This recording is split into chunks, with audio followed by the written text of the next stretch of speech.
नमस्कार दर्शकों, मैं उबैसा सिंह। आज आपको लेकर आई हूँ डाडाडीह ग्राम सभा में, जहां पर हमारे साथ यहाँ के प्रधान प्रतिनिधि के रूप में सत्यपाल सिंह जी हैं, जो बहुत टाइम से प्रधानी कहीं न कहीं देखते आए हैं। तो उनको अनुभव भी बहुत अच्छा रहा है। साथ ही वो शिक्षक है, तो जाहिर सी बात है जब पढ़े लिखे नेता आते हैं तो वो गांव हो या कोई भी जगह देश का हो, वहां पे वो प्रगति ही करते हैं। तो आइए जानते हैं कि ये शिक्षक के रूप में भी हैं और कार्यभार भी प्रधानी का संभाल रहे हैं, तो इनका अनुभव कैसा रहा और क्या क्या विकास के कार्य किए हैं। पहले तो सत्यपाल जी, आपका मार्चा में बहुत बहुत स्वागत है। धन्यवाद।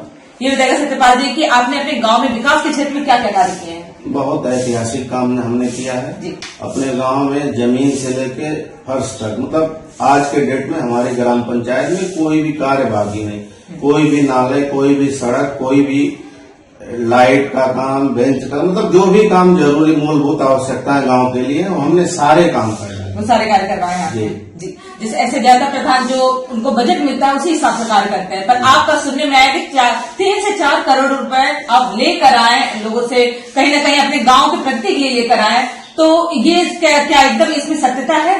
जी, वो एकदम सत्य है, क्योंकि हमारी ग्राम पंचायत बहुत छोटी ग्राम पंचायत है। साल भर में लगभग 7 से 7.5 लाख रुपए आते हैं, जिसमें हम 3 से 3.5 लाख मानदेय दे देते हैं। लगभग 4 लाख से कम ही रुपए बचते हैं। 4 लाख में गांव का विकास संभव नहीं है। इसलिए हमने अपने संबंधों का फायदा लेकर के जिला पंचायत अध्यक्ष, प्रमुख, बीडीओ, विधायक, 2 MLC, यहाँ तक कि जिलाधिकारी महोदय से भी सहयोग लेकर के अपने ग्राम पंचायत में विकास कार्य किए हैं।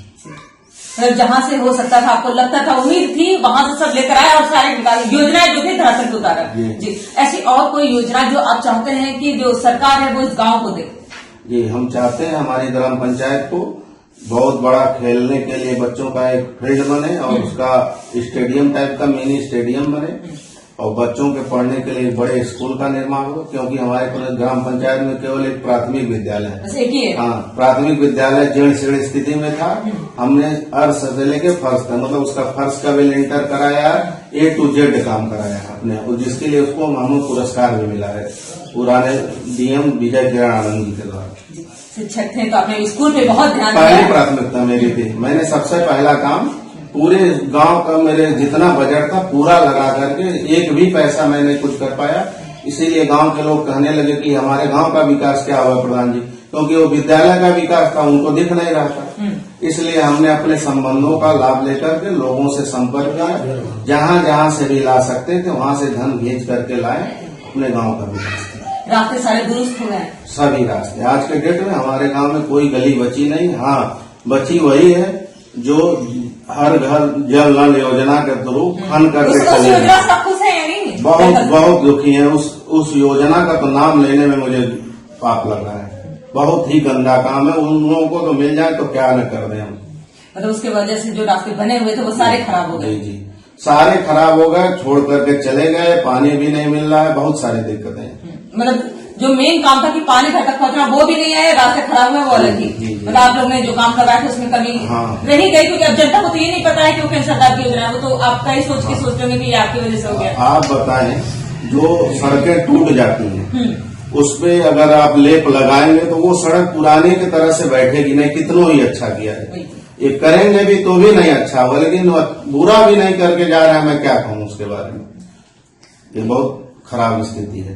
बाकी आपसे कौन का मैं पूछेंगे प्रधान जी, अगर मैं स्वास्थ्य के बारे में बात करूं तो हमारे मुख्यमंत्री ब्रजेश पाटिल भी स्वास्थ्य मंत्री हैं, स्वास्थ्य के प्रति काफी जागरूक है। तो स्वास्थ्य को लेकर कोई रूपरेखा आपने अपनी ग्राम सभा में तय किया है, क्योंकि स्वास्थ्य बहुत ही इम्पोर्टेंट चीज होती है। जी, मैं वो स्वास्थ्य के लेकर के अपने गांव में 2-3 कैंप अपने निजी स्रोतों के द्वारा लगवाया।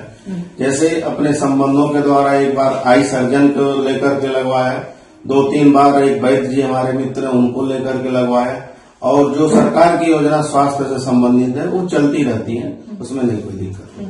आपके यहाँ पे एक शिकायत मिली है, नो डाउट आपने अच्छा काम किया, लेकिन एक शिकायत मिली है जो जल निकासी की कहीं कहीं समस्या है, अभी भी जल जमाव है और कूड़ा अभी प्रॉपर वे से कूड़े घर तक नहीं पहुंच पा रहा। तो इसके 2 निवारण कब तक हो जाएंगे और जमीनी हकीकत क्या है? नहीं, ऐसा कोई हमारे गांव में समस्या नहीं। जल निकासी 100% है।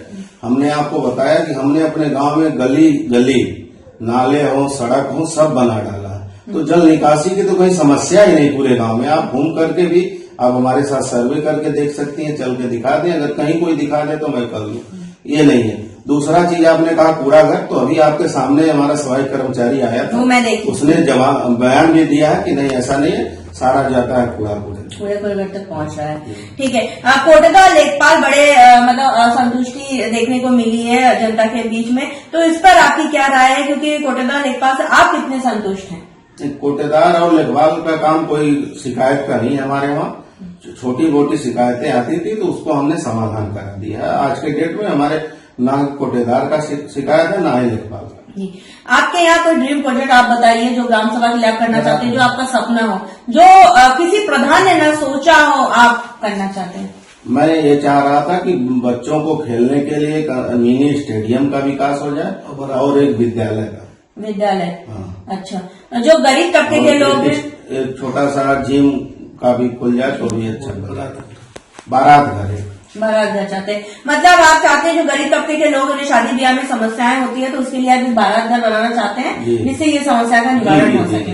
ये बहुत अच्छी सोच है आपकी।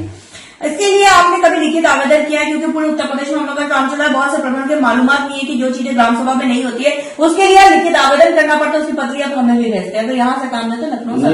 मैंने दिया है, मुख्यमंत्री जी के मैं साथ ही रहता हूँ, मैं मुख्यमंत्री जी को मिल करके दे चुके हैं, लेकिन अभी तक उसमें कोई कार्रवाई नहीं हो पाई है।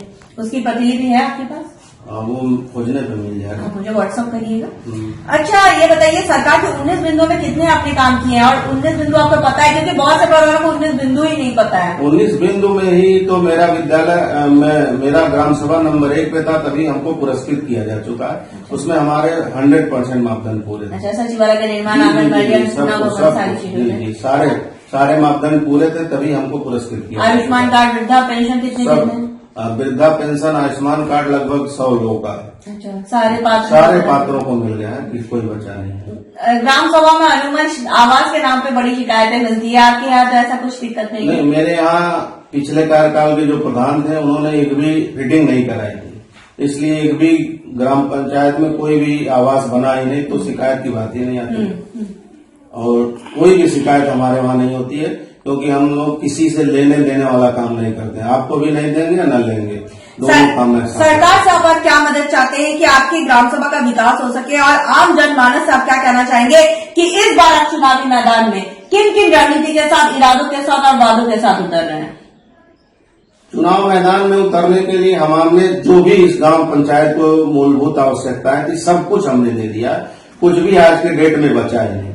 हमारे ग्राम पंचायत के वासी सभी संतुष्ट हैं और खुश हैं, और मुझे नहीं लगता है इस चुनाव में मुझे कोई दिक्कत है या कोई लड़ाई होनी है किसी से। सभी एक तरफा चुनाव। अच्छा, क्योंकि सबका साथ सबका विकास। हमने ये नहीं देखा कि ये हमारे विरोधी रहे, इनके घर का काम नहीं होना चाहिए। मैंने किसी को नहीं, एक नजरिए से जो भी कहा उनका हमने काम किया, जो जरूरी समझा A to Z, चाहे वो मेरे हित का रहा हो चाहे विरोधी रहा, हमने इसको इस मापदंड को हटा करके निष्पक्ष हमने काम किया है, तो इसमें कोई दिक्कत ही नहीं। हमको चुनाव के लिए कोई आज के डेट में सरकार चुनाव करा ले, मुझे मंजूर है, कोई दिक्कत नहीं, कोई तैयारी नहीं करनी। शिक्षा के क्षेत्र में आप क्या है, मतलब किस किस पद पे आप हैं? मैं शिक्षक संघ का जिलाध्यक्ष भी हूँ। अच्छा, उत्तर प्रदेश माध्यमिक शिक्षक संघ ठकुराई गुट का मैं जिलाध्यक्ष हूँ, और पेशे से माध्यमिक विद्यालय का शिक्षक हूँ, गणित विषय का अध्यापक हूँ। और इसीलिए हमने सबसे पहले प्रधान होते ही अपने गांव के विद्यालय, जिसको जीर्ण से स्थिति में था, जिसको गिराने के लिए संस्तुति मिल रही थी, तो हमने DSA साहब से मिलकर के बात किया, तो उन्होंने कहा प्रधान जी मैं गिरवाने का आदेश कर दे रहा हूँ, लेकिन कब बनेगा इसकी कोई गारंटी नहीं, आपके बच्चे वैसे ही रहेंगे। तो मुझे समझ में नहीं आया उनका कहना, तो हमने अपने गांव की जो भी धन थे, पूरा जितना भी पैसा था कुछ एक्स्ट्रा ही काम कर दिया, बाद में पैसा आया तब पैसा पेमेंट हुआ, लेकिन हमने एकदम पूरा काम, लिंटर से छत चू रहा था, छत को बनवाया, इंटरलॉकिंग कराया, सारा कुछ काम, टाइल्स लगवाया, सब कुछ, मतलब A to Z, wall painting कराया विद्यालय में, जिसके आधार पर मुझे पुरस्कृत भी किया गया। विजय किरण आनंद जो पुराने DM थे गोरखपुर के, उन्होंने मुझे पुरस्कृत भी किया। हमारे साथ प्रधान जी मौजूद थे, इनका साफ तौर पे कहना है कि उन्होंने ऐसा प्रयास किया ताकि ग्राम सभा को नंबर 1 ग्राम सभा बनाया जाए। जैसा कि उन्होंने साफ तौर पे कहा, इनका ड्रीम पॉइंट का सपना इस ग्राम सभा में सबसे पहले ये बारात घर बनाना चाहते हैं, खेलकूद का मैदान, जिम, ओपन जिम बनाना चाहते हैं, लाइब्रेरी भी बनाना चाहते हैं, जिनकी इनकी एक बहुत अच्छी सोच है। जब हम ग्राम सभा में सर्वे किए थे, बहुत जनता से मुखातिब हुए, नो डाउट इन्होंने अच्छा काम किया, लेकिन कुछ समस्याएं थी, जो जल निकासी की समस्या और कूड़े की समस्या, जिस पर हमने आपसे वादा किया था। गांव की कहानी प्रधान और जनता की जुबानी आप तक ले आएंगे और प्रधान की समस्याओं से भी आपको रूबरू कराएंगे, ताकि आप इनको वक्त दें। इनके पास अभी भी 6 से 7 महीने का समय है। जैसे जैसे बजट आएगा, अपने ग्राम के विकास के लिए प्रधान जी वैसे ही तत्परता के साथ काम करेंगे। और हमें उम्मीद है प्रधान जी, जिस स्तर से आप ग्रामवासी की समस्याओं को सुन रहे हैं, उसका निवारण भी करते रहेंगे। जी एकदम करते रहेंगे। अब देखने वाली बात बस ये होगी कि इस ग्राम सभा को हम एक आदर्श ग्राम सभा के रूप में लखनऊ ले जाते हैं, यानी विजय शर्मा के साथ मैं कोनिका दास, आई न्यूज, उत्तर प्रदेश, लखनऊ।